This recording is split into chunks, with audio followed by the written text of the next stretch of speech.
श्री राधे राधे। भक्तों, सब संत सुखी विचरंति मही, ऐसा मानस में बताया गया है कि संत अपने ठाकुर जी से जुड़े रहते हैं, इसलिए सुखी रहते हैं। और विचरंति मही अर्थात धरती पर विचरण करते रहते हैं तीर्थ यात्रा के बहाने। माता का भी बिल्कुल यही स्वभाव था, किशोरी माता का, क्योंकि वो भी एक संत थी। आप श्रवण कर रहे थे, माता यात्रा में थी, अमरनाथ जी की यात्रा में, और पहलगांव में वापसी में विश्राम कर रही थी। फिर अगले दिन प्रातःकाल अर्थात 12 अगस्त सन 60 की बात है ये, प्रातः स्नान से निवृत्त होकर के किशोरी जी श्री मार्तंड सूर्य, श्री राधा कृष्ण तथा श्री सीताराम जी का दर्शन करके अपने साथ के भक्त भक्ताओं सहित पांडव किला देखने पधारी। ये स्थान मार्तंड से लगभग 2 मील दूर है। इसमें लगभग आधा मील की चढ़ाई है। किला छोटा और छिन्न भिन्न है। देव मूर्तियां भी खंडित है भक्तों, किंतु रचना की विचित्र कला देखने योग्य है। ये किला भी 5000 वर्ष पूर्व का है, महाभारत काल का। इसके भीतर एक कुंड भी है। वहां का दर्शन करके किशोरी जी वापस मार्तंड पधारी और प्रार्थना कीर्तन पश्चात रात्रि में वहीं विश्राम की। और स्नान आदि से निवृत्त हो अगले दिन किशोरी जी स्वतंत्र बस द्वारा मार्तंड से विदा होकर के अच्छावल पधारी। वहां के राजकीय उद्यान का निरीक्षण करके अनंतनाग में भगवान शिव, श्री हनुमान जी तथा सीताराम जी का दर्शन करती हुई श्रीनगर को विदा हुई। बीच में एकादश रुद्र का दर्शन किया गया। मंदिर के पास सरोवर में लाल कमल खिल रहे थे। नीचे नहर नदी के रूप में प्रवाहित थी और 5पुरा से सेब का बगीचा दिखाई पड़ना शुरू हुआ। वृक्षों में फल खूब लगे हुए थे। आगे अवंतीपुरा आया। इस बीच में केसर की खेती होती है, इसलिए खेत खाली दिखाई पड़े। लगभग 10 बजे दिन में ये भक्त लोगों को साथ लिए हुए माता किशोरी जी श्रीनगर पहुंच गई। और जम्मू वाले पंडित जी एक थे धनीराम जोशी जी, उनके आग्रह विशेष से श्री किशोरी जी उनके एक संबंधी के मकान पर पधारी। उस मकान में सबकी सुविधा के लिए 4 कमरे स्वतंत्र पहले से इंतजाम किए हुए थे। जल, बिजली आदि की आवश्यक सुविधाएं भी थीं। किशोरी जी उस मकान के चतुर्थ खंड पर विराजी और फिर भक्त भक्ताओं के आग्रह से किशोरी जी लगभग 1 बजे दिन में रिजर्व बस द्वारा हाइड्रो इलेक्ट्रिक नहर, शालीमार निषाद पार्क, शाही चश्मा, नेहरू पार्क, इन सब का अवलोकन करने के लिए पधारी। वापस आते समय सायं 7 बजे राजभवन के मंदिर का दर्शन करके श्री किशोरी जी महंत जी के आग्रह से 9:30 बजे श्री हनुमान मंदिर में पधारी। जन्माष्टमी का उत्सव अपने निवास स्थान पर मनाने का प्रोग्राम होने से फिर वापस अपने निवास पर भी आनी और 12 बजे रात्रि में जन्मोत्सव मनाया गया। पहले कीर्तन, पुनः बधाई का गान, बड़ा सुंदर आनंदमय था। और भक्तों, 15 अगस्त सन 60 को स्वामी ज्ञानानंद जी तथा स्वामी कृष्णानंद जी इस भक्तों की टोली को लेकर के किशोरी जी के साथ आदि शंकराचार्य जी की तपस्थली का दर्शन करने पधारी। नीचे दुर्गा कुंड है, लोग उसी में स्नान करते हैं। कुंड से ऊपर लगभग 1.5 मील की चढ़ाई के बाद पर्वत शिखर पर स्थान है भक्तों शंकराचार्य जी की तपस्या का। आचार्य चरण के पधराए हुए भगवान शिव जी विराजमान है। वहां से श्रीनगर का संपूर्ण दृश्य सहज में दृष्टि गोचर हो जाता है। झेलम नदी का सर्पाकार रूप बड़ा ही आकर्षक। और वहां से वापस दुर्गा कुंड आने पर स्वामी श्री ज्ञानानंद जी महाराज ने 90 वर्ष की एक तपस्विनी मैया का दर्शन कराया, जो 5 वर्ष की अवस्था से ही भजन कर रही थी। अब आप सोचिए कितनी महान होगी कि 5 वर्ष की थी तब से भजन कर रही थी और अब 90 साल की हो गई थी। मैया ने श्री किशोरी जी के सहित सभी भक्तों का बड़ा सत्कार किया और अपने सरल प्रेम भाव द्वारा सभी को रोक करके अपने हाथ से नींबू का शरबत बना के पिलाया और तरबूज भी खिलाया। मैया की एक बात सबकी जिह्वा पर बहुत दिनों तक बैठी रही, उसकी विस्मृति जल्दी से नहीं हो रही थी। वो थी किसी भी कार्य की आवश्यकता बताकर वहां से चलने की आज्ञा मांगने पर उनका बारंबार एक ही उत्तर, कोई परवाह नहीं, कोई परवाह नहीं। हर बात में बोलती थी कोई परवाह नहीं। वही भक्तों ने रट लिया था माता की बात, कोई परवाह नहीं, अर्थात चिंता मत करो। उनकी निष्काम सेवावृत्ति देखकर सभी को बहुत प्रसन्नता हुई और विश्व कल्याण की प्रार्थना गांधी पार्क में माता किशोरी जी ने सामूहिक रूप से की। फिर उसके बाद अगले दिन माता स्नान आदि से निवृत्त होकर के भक्तों सहित 9 बजे वाली बस द्वारा विदा होकर के 10 बजे खीर भवानी देवी स्थान पहुंची। वह स्थान किशोरी जी को बहुत प्रिय लगा। चिनार वृक्षों की सघन छाया में उन्होंने विश्राम किया। चरण गंगा में स्नान करके सभी भक्त पूजनार्थ किशोरी जी के साथ कीर्तन करते हुए कुंड पर पहुंचे। कुंड के बीच एक छोटा सा मंदिर था। वहां यात्रियों को जाने के लिए कोई साधन नहीं। आवश्यकता पड़ने पर पुजारी ऊपर से मंदिर की सीढ़ी तक पटरा रखकर मंदिर में जाते हैं और वापस आने पर उसे हटा देते हैं। वहां देवी जल रूप में विराजती हैं, अतएव लोग जल में सब सेवा समर्पित करके केवल भूषण वस्त्र आदि पुजारी के द्वारा मंदिर में पहुंचाते हैं। मंदिर में दाहिनी ओर भगवान शिव जी का जो शिवलिंग विराजमान और बाईं ओर पार्वती जी श्री विग्रह, पीछे लक्ष्मी नारायण भगवान का एक मंदिर है। पूजन के उपरांत श्री बाई जी सहित भक्तों के साथ मातेश्वरी श्री किशोरी जी विश्व कल्याण प्रार्थना करके फिर देवी के समक्ष 4 बजे वापस श्रीनगर पधारी। स्वामी ज्ञानानंद जी महाराज द्वारा किशोरी जी के आगमन की सूचना पाकर वहां के तत्कालीन ब्रिगेडियर साहब परिवार सहित 8 बजे रात्रि में किशोरी जी के दर्शनार्थ आए और प्रार्थना संपन्न होने पर फिर वापस गए। रात्रि में विश्व कल्याण की प्रार्थना, सत्संग, सभी भक्तों के कीर्तन और फिर प्रसाद का सेवन उन्हीं की कोठी पर हुआ। रसोइया को भूल से आलू के साग में प्याज का प्रयोग जब हो गया, जानता नहीं था कि ये नहीं करना चाहिए,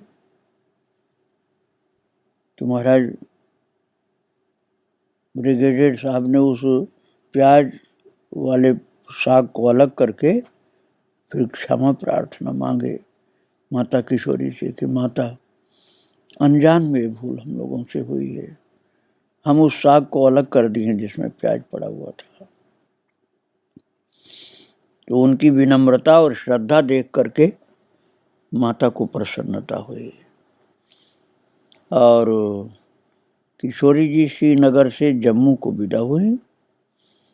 पहाड़ गिर जाने से कुछ देर बीच में ठहरना पड़ा। मार्ग ठीक होने पर संत भक्तों सहित किशोरी माता श्रीनगर से 230 मील की यात्रा संपन्न करके संध्या पूर्व हो गए कटरा आश्रम पहुंच गए। और स्वामी श्री धीरेन्द्र और ब्रह्मचारी श्री राघव दास, इन सबके आग्रह से किशोरी जी वहाँ लगभग 1 महीना से ज़्यादा विराजमान रही। और भक्तों के आग्रह से अब कटरा पहुंच गई थी तो भक्त लोगों ने आग्रह किया, माता वैष्णो देवी का भी दर्शन कर लिया जाए। फिर अपने आश्रम विश्वायतन योगाश्रम से चली वो वैष्णो देवी के लिए। आगे पीछे जय माता दी, जय माता दी, जय माता दी बोलती हुई वहाँ की टोलियां यात्रियों की चल रही थी और उनके उत्साह पूर्वक जय जयकार को सुन करके भक्तों को आनंद आ रहा था। आश्रम से लगभग आधा मील दूर बाल गंगा को पार करके भक्त लोग किशोरी जी के साथ 4 मील आगे जाकर चरण पादुका का दर्शन किए। वहां से 2.5 मील आगे अर्धकुंवारी नाम का स्थान मिला। अर्धकुंवारी से 1.5 मील आगे हाथी मत्था नाम का स्थान आया और जो हाथी के मस्तक के समान ऊंचाई के लिए प्रसिद्ध। 6 फरलांग आगे झांझी छत है जिसे गर्भयोनि कहा जाता है। ये 2 द्वार की एक छोटी सी गुफा है। पिछला द्वार संकीर्ण है, जो उस द्वार से निकल जाता है उसे कभी मां की योनि में नहीं जाना पड़ता, इसलिए ऐसा नाम इसका रखा गया है। और बताते हैं कि फिर वो मुक्त हो जाता है, ऐसी प्रसिद्धि है, इसलिए उसको गर्भयोनि कहा जाता है। 1.25 मील आगे भैरव घाटी पार करके लगभग 1.25 मील आगे पहुंचने पर भारत प्रसिद्ध श्री वैष्णो देवी का मुख्य मंदिर है। द्वार पर अधिक भीड़ देखकर किशोरी जी स्वामी कृष्णानंद जी की सम्मत से कुछ देर समीप की धर्मशाला में विराजी। भीड़ कुछ कम हो जाने पर किशोरी जी का परिकर माता की आज्ञा अनुसार पूजन की सामग्री लेकर बाई जी के साथ गुफा द्वार के भीतर आगे प्रविष्ट हुई। पश्चात साथ के सभी भक्तों ने प्रवेश किया। इस द्वार के भीतर प्राय लेट कर प्रवेश होता है भक्तों। तो गुफा में द्वार से श्री वैष्णवी देवी मंदिर पर्यंत लगभग 1-1.5 हाथ प्रवाहित जल भरा रहता है। दाहिने बाएं के किनारे पथरीले हैं, उनका सहारा लेकर के जाने में सुविधा रहती है। ये गुफा लगभग 10-15 गज लंबी और 5 गज चौड़ी है। मंदिर में दीपक के प्रकाश से महालक्ष्मी, महादुर्गा तथा महासरस्वती का पूजन करके श्री किशोरी जी के साथ सभी लोग धीरे धीरे दाहिनी दीवार के सहारे बाहर आ गए और गुफा में उतने ही भाई बहन का प्रवेश करने दिया जाता है जितना अनुमानतः बाहर आराम से आ सके। गुफा के दर्शनार्थियों को अपने साथ टॉर्च अवश्य ले जानी पड़ती है। कुछ देर विश्राम करके जब किशोरी जी वहां से विदा होकर के भैरव जी का पूजन करती हुई बाल गंगा तट पर वापस पहुंची तो भयंकर बाढ़ का दृश्य था। कुछ ही देर में यात्रियों को कटरा की ओर से सामने नदी पार करते हुए देख करके स्वामी कृष्णानंद जी महाराज के साहस से ही सब भक्त लोग किशोरी जी के साथ बाल गंगा को पार करके संध्या समय अपने निवास स्थान योगाश्रम वापस पहुंच पाए। और भक्तों, एक देवी पिंडी नाम की जगह है जो कटरा से लगभग 8 मील दूर पूर्ण एकांत नदी के किनारे जंगल में स्थित है। वहां पर वैष्णवी देवी एकांत में तपस्या करती हैं, देवी पिंडी नाम की जगह पर, और इधर उधर काफी दूर तक कोई बस्ती नहीं है। श्री अनंत प्रकाश जी ब्रह्मचारी जी के महाराज के आग्रह से किशोरी जी ब्रह्मचारी राघव दास जी के साथ देवी पिंडी पधारी। सेवा में श्री बाई जी थे। यात्री लोग मार्ग भूल न जाएं, इस भाव से कटरा के आगे भ्रमात्मक स्थानों पर यत्र तत्र वृक्षों की डालियों में वस्त्र के लघुखंड बने थे। उस दृश्य को देखकर भगवान श्री राम जी के चित्रकूट आश्रम की याद आई सबको।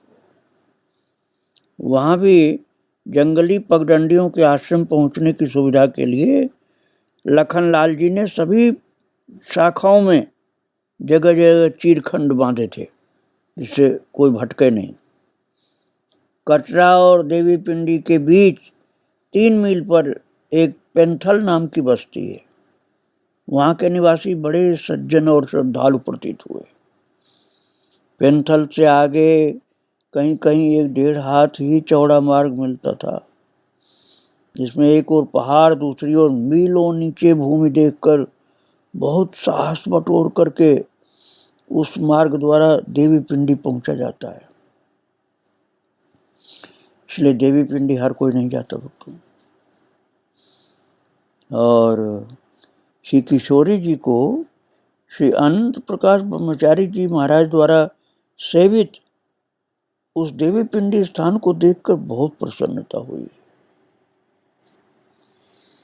नदी के प्रवाहित जल में स्थित शिलाखंडों पर विराजमान होकर के ध्यान, जप, पाठ करते समय वहां किशोरी जी का दर्शन बहुत आकर्षक था।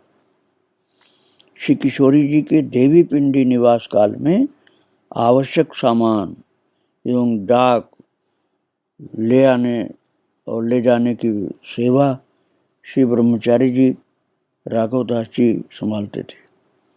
जिनमें क्रय विक्रय के कार्य जो थे, कुछ ग्रामीण लोगों का सहारा लेकर के कटरा आते जाते समय वहाँ के लोग करते थे। और रात में तो पूरा सन्नाटा रहता था। दिन में ही बड़ी मुश्किल से लोगों को रास्ता मिल पाता था, रात में तो बिल्कुल सन्नाटा, कोई भी हिलता डुलता नहीं था कहीं। ऐसे जंगली एकांतिक स्थान में श्री अनंत प्रकाश ब्रह्मचारी जी महाराज भजन करते थे। फिर भी वे किशोरी जी की नहीं केवल बल्कि सबके ही प्रसाद सेवा करते थे। कभी वे नगरों में भी सुलभ नहीं हुए ऐसा प्रसाद बनाते थे महाराज। वहां अतिबला नाम की बूटी मिली, जिसकी पत्तियों का रस पी लेने पर जल्दी भूख नहीं लगती। संजीवनी बूटी सर्दी, जुकाम, बुखार, थकावट दूर करने में प्रसिद्ध, वो भी मिली। और नदी में पड़ी हुई चट्टानों पर बैठकर भजन करने में विशेष आनंद आता था। ऐसे एकांत स्थान में पेंथल के लगभग 50-60 बाल, वृद्ध, तरुण भाई बहन के सहयोग से विजयादशमी का उत्सव गान, वाद्य, नृत्य पूर्वक सानंद उत्साह सहित संपन्न हुआ। किशोरी जी को स्थान बहुत पसंद आया।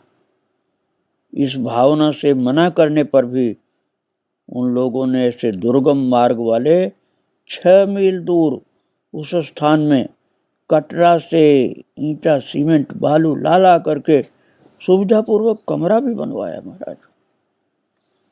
वहां पर निवास करके किशोरी जी ब्रह्मचारी जी महाराज से पूछ कर श्री भगवान जी की ऋषिकेश से लेकर उत्तराखंड की यात्रा सहित कैलाश, मानसरोवर, तिब्बत, नेपाल, मुक्तिनाथ होते हुए श्री जनकपुर, प्रयाग, उज्जैन पधारने तक के महाराज कार्तिकेय जी के चरित्र और सत्संग सब संग्रह करती रही।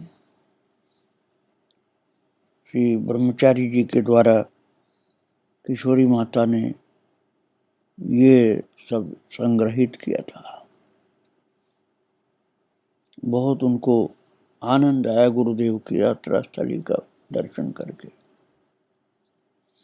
भागवत प्रेरणावश श्री अवधवासी भक्तों के भावपूर्ण प्रार्थना पत्रों पर विचार करके किशोरी जी दीपावली पूर्व ही गुप्तार घाट पहुंचने के लिए देवी पिंडी से विदा होकर के पैंथल निवासी भक्तों को पुनः शीघ्र वापस पधारने का आश्वासन प्रदान करके, क्योंकि वहाँ के लोग कहने लगे, माता आपका जाना हम लोगों को बहुत कष्टकर लग रहा, फिर से पधारिएगा। तो माता ने कह दिया ठीक है, आएंगे आगे भी। फिर राघवदास जी के साथ कटरा आश्रम आए और कटरा से स्वामी ज्ञानानंद जी महाराज, श्री बाई जी, श्री युगल बाबू और जो भक्त लोग और थे उनके द्वारा बस द्वारा व्यवस्था करके फिर जम्मू और जम्मू से फिर ट्रेन द्वारा पठानकोट और फिर वहाँ से बस द्वारा कांगड़ा पहुँचकर कांगड़ा देवी की शयन आरती का दर्शन किया और फिर कांगड़ा से बस द्वारा 25 मील दूर पालमपुर पधार करके किशोरी जी श्री बैजनाथ महादेव का दर्शन करते हुए 10 बजे दिन में कांगड़ा वापस पधारी। 12 बजे बाद 24 मील की बस यात्रा करके ज्वालामुखी में किशोरी जी ने भक्तों सहित ज्वालामुखी देवी का दर्शन पूजन किया।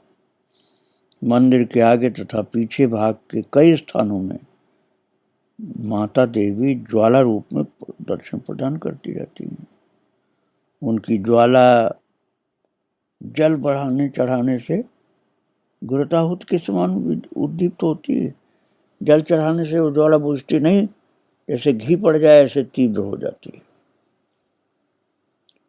और वहाँ की विशेषता प्रत्यक्ष देखने को मिलती है।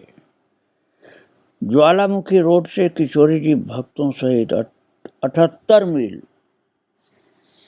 की यात्रा जो थी ट्रेन से पूरी करके पठानकोट पहुंची और फिर इसके बाद भक्तों अमृतसर और वहाँ से स्नान आदि से निवृत्त होकर भक्तों सहित स्वर्ण मंदिर का दर्शन करके और पराक्रमी शूरवीरों के चित्रों को दर्शन करते हुए कुरुक्षेत्र पहुंचे। और कुरुक्षेत्र तो बहुत ही प्राचीन तीर्थ है भक्तों। वहाँ के कुंडों और मंदिरों का दर्शन किया और मंदिर जितने हैं वहाँ के उन सब का दर्शन करके माता को आनंद आया। भक्तों कुरुक्षेत्र से लगभग 1 मील दूर नए कुरुक्षेत्र में प्राचीन सरोवर, जिसको सन्निहित सरोवर बोलते हैं, वो काफी लंबा चौड़ा है। उसके चारों ओर बहुत से मंदिर। सूर्य ग्रहण के अवसर पर वहाँ लाखों यात्री स्नान करते हैं। तो वहाँ से थोड़ी दूर हट करके ब्रह्म सरोवर, वहाँ गई माता और वहाँ तुम्हारा बहुत सुंदर सरोवर है ब्रह्म सरोवर। एक गुलजारीलाल नंदा जो हुए थे प्रधानमंत्री 2-2 दिन के लिए 2 बार, उन्होंने ये सब सेवा की थी वहाँ की। समीप में बिरला मंदिर, भगवान श्री कृष्ण अर्जुन महाभारत का स्थल और गीता मंदिर, ये सब का दर्शन किया माता के साथ भक्तों ने। भगवान ने अर्जुन को गीता जी का उपदेश दिया था, उस जगह को ज्योतिसर बोलते हैं, वहां भी दर्शन करने गए। एक वट वृक्ष है भक्तों, उसी के पास में रथ को रोका था प्रभु ने। और फिर उसके बाद रुड़की पहुंची, फिर वहां से हरिद्वार पहुंच करके फिर यशोदा मैया के श्रद्धा प्रेमवश वहां पर विराजी माता 1 सप्ताह हरिद्वार में। फिर उसके बाद किशोरी जी लखनऊ होती हुई 18/10/60 को वापस फैजाबाद गुप्तार घाट पहुंच गई। श्री बाई जी, श्री ज्ञानानंद जी महाराज और साथ में राम स्नेही दास किशोरी जी के स्वागतार्थ वहाँ के जो चेयरमैन थे फैजाबाद के, वो भी साथ में सब स्टेशन पर पहुंच गए। माता के पहुंचने पर जय जयकार हो रही थी माता की, कार्तिकेय जी महाराज की, और फिर उनको राज मंदिर गुप्तार घाट जो पर है वहाँ पहुंचाया गया। और फैजाबाद में इस तरह से माता विराजमान थी गुप्तार घाट पर। तो राज मंदिर पर्यंत किशोरी जी के स्वागतार्थ समुचित व्यवस्था की गई थी पूरे रास्ते में, स्टेशन से लेकर के। किशोरी जी अमरनाथ जी की यात्रा से 3 महीने बाद ये सब यात्रा जो थी पूरी करके पधारी थी फैजाबाद अर्थात गुप्तार घाट। भक्तों, अब वो फैजाबाद का नाम तो श्री योगी जी ने बदल दिया, अयोध्या जी कर दिया है, लेकिन पहले फैजाबाद, अब भी वहाँ के लोग फैजाबाद बोल देते हैं, क्योंकि बहुत पता नहीं कितने वर्षों तक यही नाम रहा। अब फिर से पुराना नाम हो गया अयोध्या जी। और माता के मुखारविंद से यात्रा का समाचार सुन करके भक्तों को बहुत आनंद मिलता था।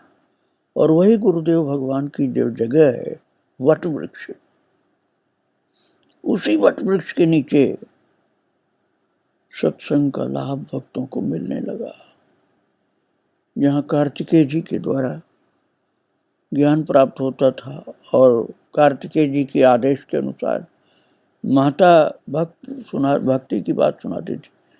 आज फिर 60 की बात है भक्तों, गुरुदेव भगवान तो 53 में पधार चुके थे भगवत धाम। उनके जाने के 7 वर्ष बाद की बात मैं सुना रहा हूँ। माता प्रतिदिन भक्ति रस से भरपूर अपने प्रवचन के द्वारा उसी गुप्तार घाट के वट वृक्ष के नीचे सबको भरपूर आनंद प्रदान करने लगी। आगे फिर माता यात्रा करेंगी उज्जैन के लिए, वो भी एक पुरी है सप्तपुरियों में, लेकिन अभी हम माता को अयोध्या जी में गुप्तार घाट पर गुरुदेव के द्वारा सेवित वट वृक्ष के नीचे विराजमान देखते हुए प्रणाम करके विराम दे रहे हैं। श्री राधे राधे, जय श्री राधे राधे।